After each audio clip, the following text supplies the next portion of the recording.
Welcome to Civic Voters Education 2023 here on Trust TV. I am Nay Opia Clark. Welcome. Now, in every election, the participation of citizens is very important. There is the need, therefore, to carry all cadre of society along in the electoral process.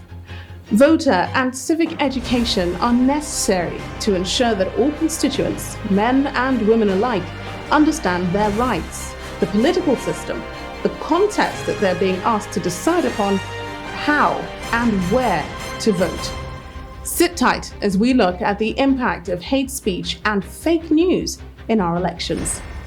This program is facilitated by the Institute for Media and Society and funded by the European Union. Now, the content of this broadcast does not reflect the views of the Institute for Media and Society, nor that of the European Union. To begin the program, let's take a look at some news highlights ahead of the 2023 general elections.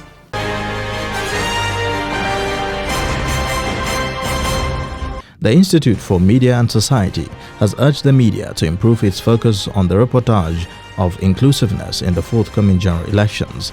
The IMS Executive Director Akin Akimbulu made the call during a two-day workshop on sharing on good practices and trends on inclusive coverage of the electoral process for media practitioners held in Abuja on Monday. He said the workshop was aimed at refocusing the media to give quality attention to inclusive participation in the 2023 electoral process. On inclusive coverage of the electoral process, we're here to build capacity for improved coverage of inclusion in the electoral process. We're here to strengthen the focus of the media to deepen the participation of marginalized groups in the electoral process. And the way we operationalize, that's the word that scholars use, the way we operationalize marginalized groups here is women, youth, persons with disabilities. These are the demographics that we focus on in this project. Stakeholders in the media have demanded for independence for Nigeria's broadcast regulatory body, the National Broadcasting Commission, to be free from political, economic and other interferences. The media stakeholders stated this in a communique issued at the end of a two-day meeting organized in Abuja by the Institute for Media and Society on February 2nd and 3rd, 2023, as part of activities under the Support to Media component of the European Union Support to Democratic Governance in Nigeria EU SDGN 2 project. It is important that the National Broadcasting Commission, that is NBC, has the required capacity, independence and autonomy to regulate the broadcast industry in a professional and non-partisan manner.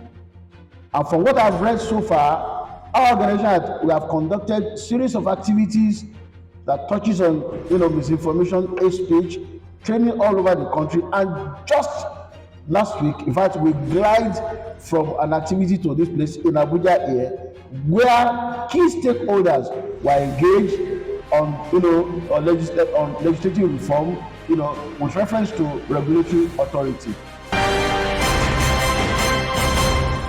The Independent National Electoral Commission has commenced training for the 1.2 million personnel engaged to conduct the forthcoming elections. INEC National Commissioner Information and Voter Education Committee Festus Okoye disclosed this in Lagos during the Commission's Voter Education and Publicity Training on Strategic Communication. Okoye noted that the training has become important against the backdrop of the coming into force of a new electoral legal framework for the conduct of elections and the Commission's commitment to infuse technology in the electoral process.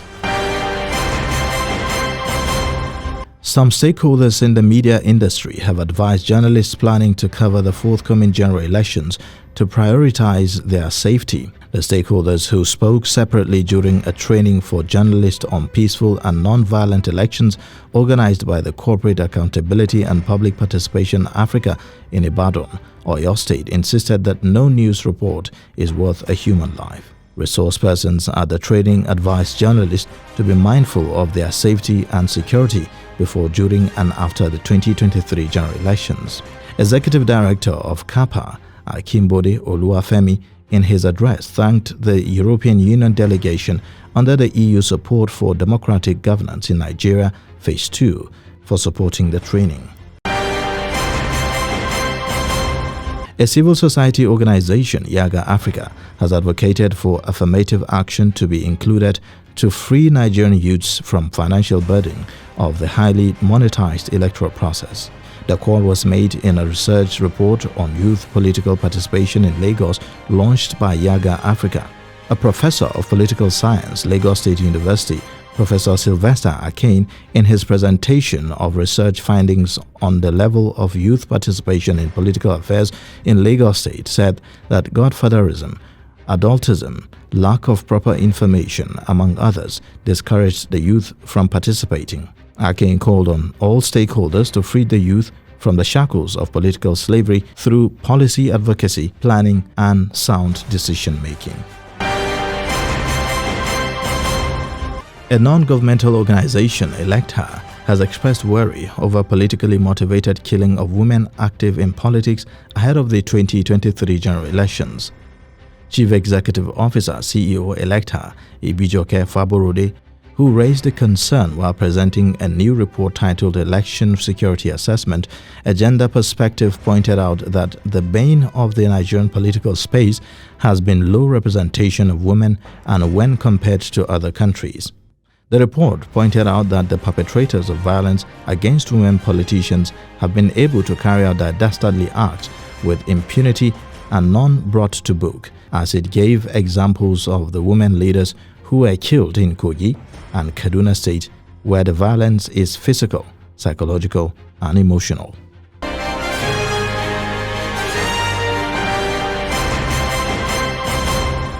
Welcome back. Now, before our interview today, let me ask what you think about hate speech. How can you tell when a story is fake? Let's take a look.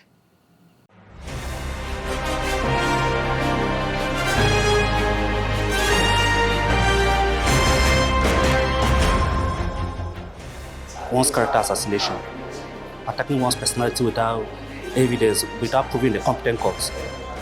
I can say it's hate speech, spreading false information, maybe to gain favors, or maybe to cause selection or violent extremism within the society. I can call that hate speech. Hate speech is a kind of speech that can create anger or annoyance that will trigger violence. Okay, hate speech are speech that are targeted at maligning reputations of individual or a group of persons, and usually the end result of hate speech is to achieve ulterior motive, which is personal, selfish, and detrimental to the general peace and progress of any society.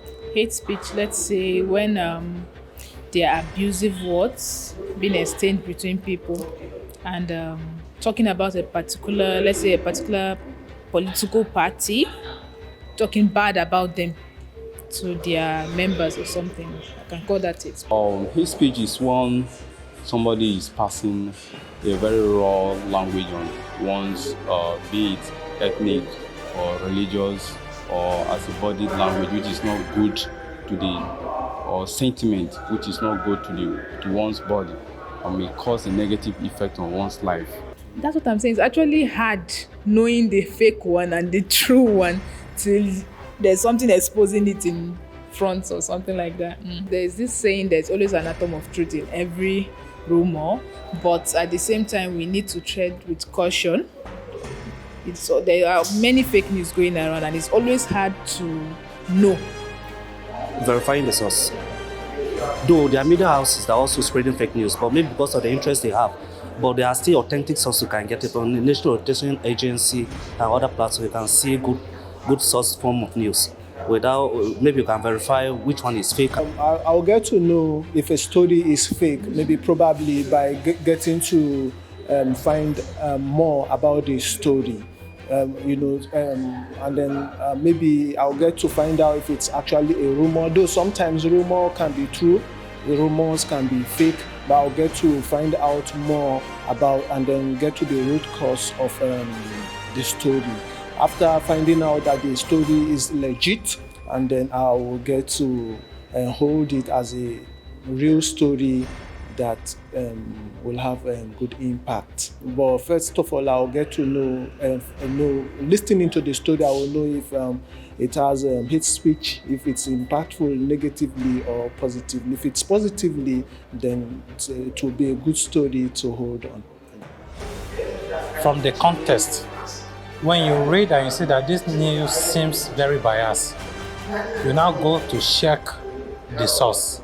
So when you check the source and you discover that the source is not legitimate, then you now flag it. For now, we have stickers that carry fake news and all of that. You can, if it's in a group, you flag it. If it's in on your personal social pages, you can now tell the person this news is not authenticated because it's not coming from a reliable source like print media or from a TV station and all of that. And even if it comes from a print media, sometimes it will also be fake because they rely on what people give to them, especially when they are in the euphoria of first to post so that they could get traction. So you have to confirm all of this to be sure that you are not falling a victim of fake news.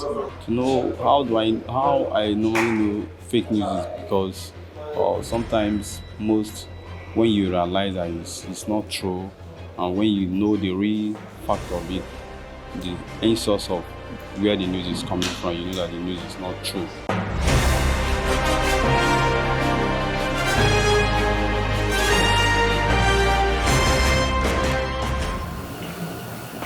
Well, there you have it. Nigerians speaking their mind. You know, we are very good at that.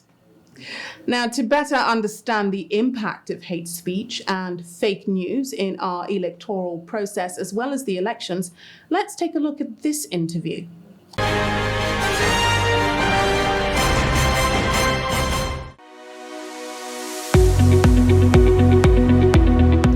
Hate speeches are derogatory remarks against a person or a group of people or a gender, that has a tendency to incite violence towards such a person.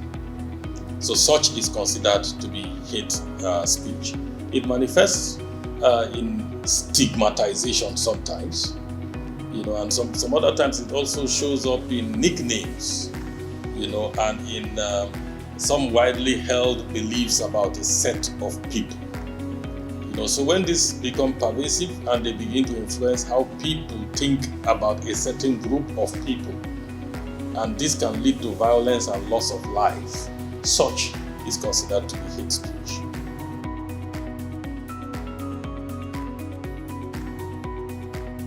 Free speech or freedom of speech is a right, guaranteed by the Constitution of the Federal Republic of Nigeria, in as much as individual rights are also concerned.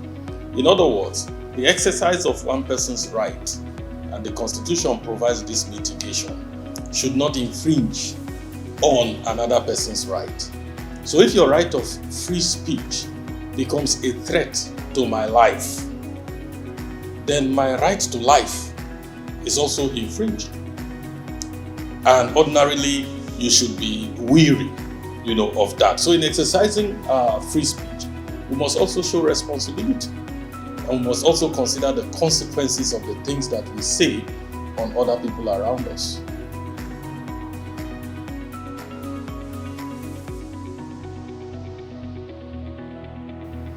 Well, you see, hate speech, like I told you, has a tendency, and this is a major characteristic of what is termed hate speech. It has a tendency to instigate violence. When an entire group, for instance, I give you an example now. The acts of criminalities that we see happening across the country, that's causing several breaches to security, national security, are not being perpetrated by one tribe alone. You understand? Depending on where it's happening, you find that various people from different parts of this country are involved in such crimes and criminality that is posing security threat today.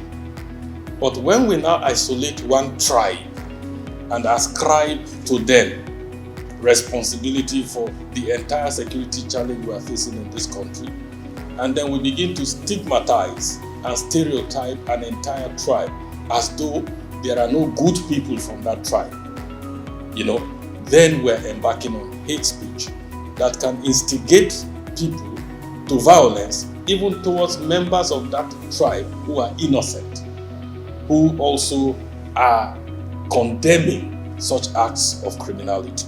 I don't know if you get the context now. So this is the context. We must be careful what we say, and criminals are criminals, no matter which part of the country they come from. So we cannot begin to blanket-wise ascribe criminality to a whole peoples, for instance, because perhaps a couple of them have been involved in such acts of criminality. We must be able to separate the wheat from the chaff, the good from the bad.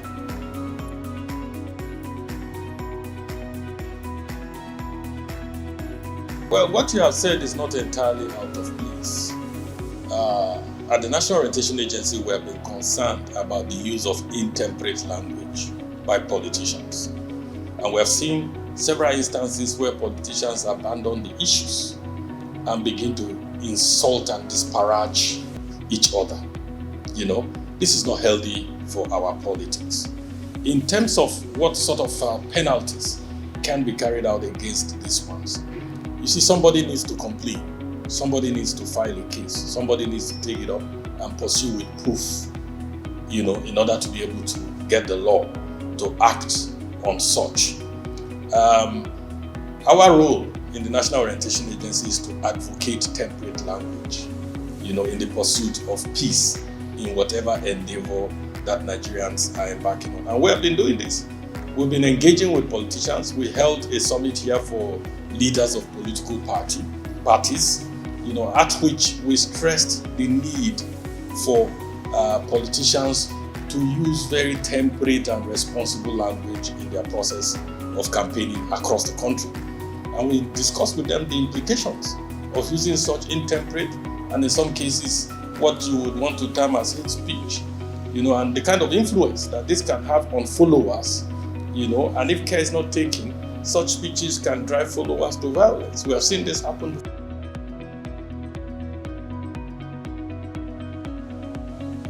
You see, social media is a double-edged sword. Social media has come with a lot of advantage. Because of social media, we can reach a wider audience than we hitherto could. And also because of the characteristic of social media with its feature of instantaneity. That means you drop a message now, and in the next few minutes, it's gone viral, across the world and all of that.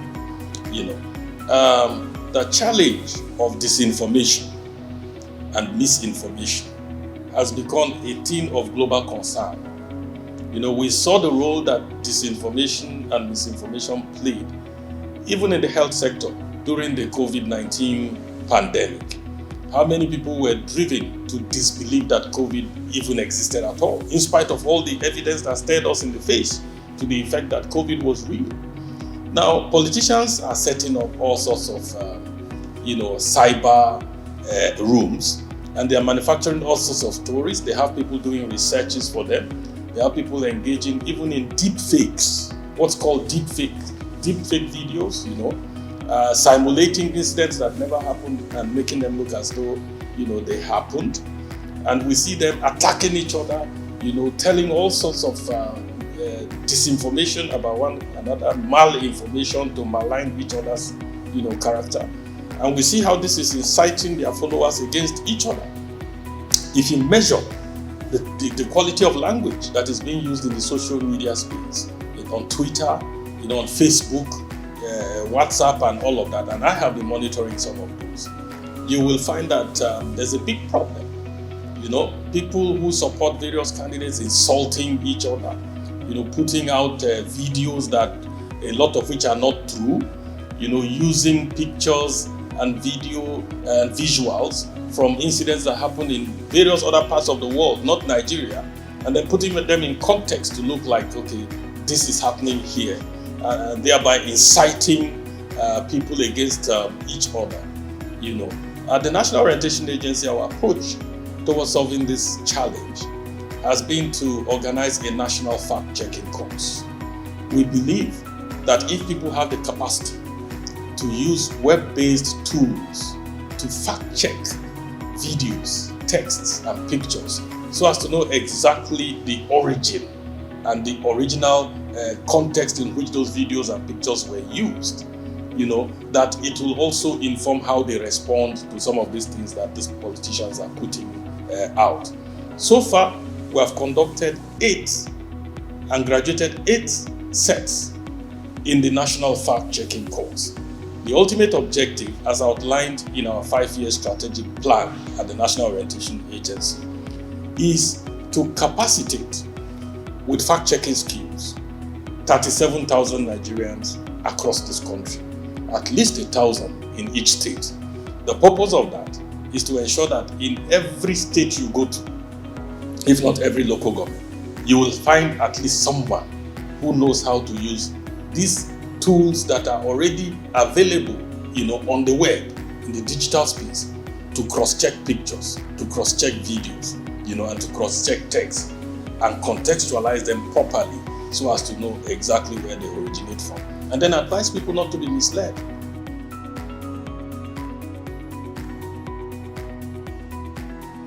My first response to that would be, if you come across any story that has elements to aggravate you, to make you upset, to incite you, to make you want to do something violent, you should calm down. Call another person, fact check it, cross check with other people. Did this really happen? Have you seen it? Somewhere, did you hear about it? And a lot of times, those places where those incidents are claimed to have happened, you may know somebody there. You can put a call across and say, look, I am seeing this now. It's said to have happened in so place. Do you have any information around this? Does it look like something like this have happened? This is the most basic now. But going beyond that, if you have gone through the fact-checking course, then you would know how to use Invade. You will know how to use Google reverse search. These I'm calling now are web-based tools that you can apply to pictures, to videos, and all of that. And then it will lead you to the original place where those pictures or videos were taken from.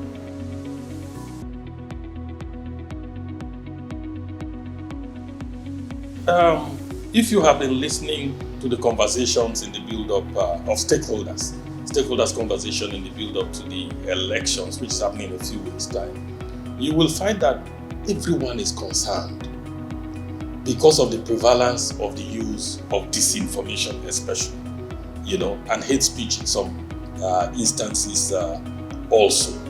The INEC chairman, for instance, has expressed concern that disinformation is a huge threat, to the 2023 general elections. Now, in what ways can disinformation manifest, apart from the ways we are already seeing, where contestants, politicians, and candidates are using it to malign each other's character?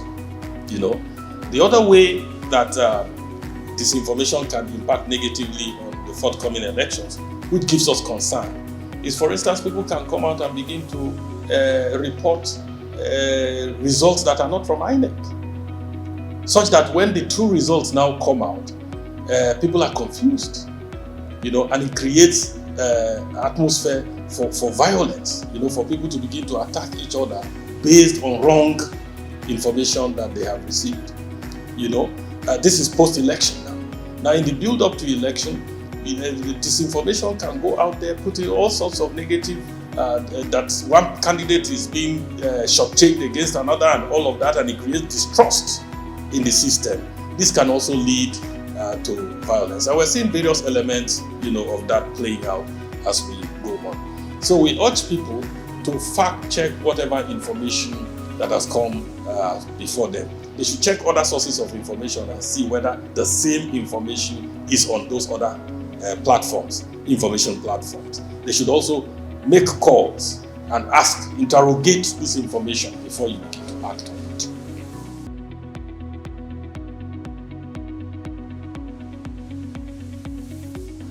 The first thing I want to say concerning this is Nigerians should believe now that their votes will count. INEC has come up with several innovations, that strengthen the voting process. It's not going to be business as usual. So Nigerians should have confidence in INEC and to believe that this time around their votes indeed will count. They should not sell that vote, no matter the temptation that comes before them. And they should interrogate and examine all the candidates at various levels, from the level of the president, governor, local government chairman, assembly members, councillors, and all of that. People should interrogate those who are putting themselves forward to go and represent you. Find out about their character, find out about their person, and let this help you to decide who deserves that vote that you carry, and do not be afraid. Go out and exercise your franchise for the person that you are convinced, will serve this nation to the best of his capacity and ability.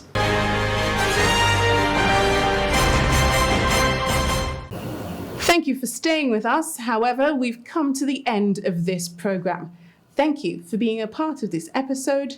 And do remember that for an election to be successful as well as democratic, voters must understand their rights and responsibilities. They must be sufficiently knowledgeable and well informed in order to cast their ballot and make it legally valid. This program is facilitated by the Institute for Media and Society and funded by the European Union. Please note that the content of this broadcast does not reflect the views of the Institute for Media and Society, nor that of the European Union. Join us in the next episode. Until then, I am Nay Opia Clark.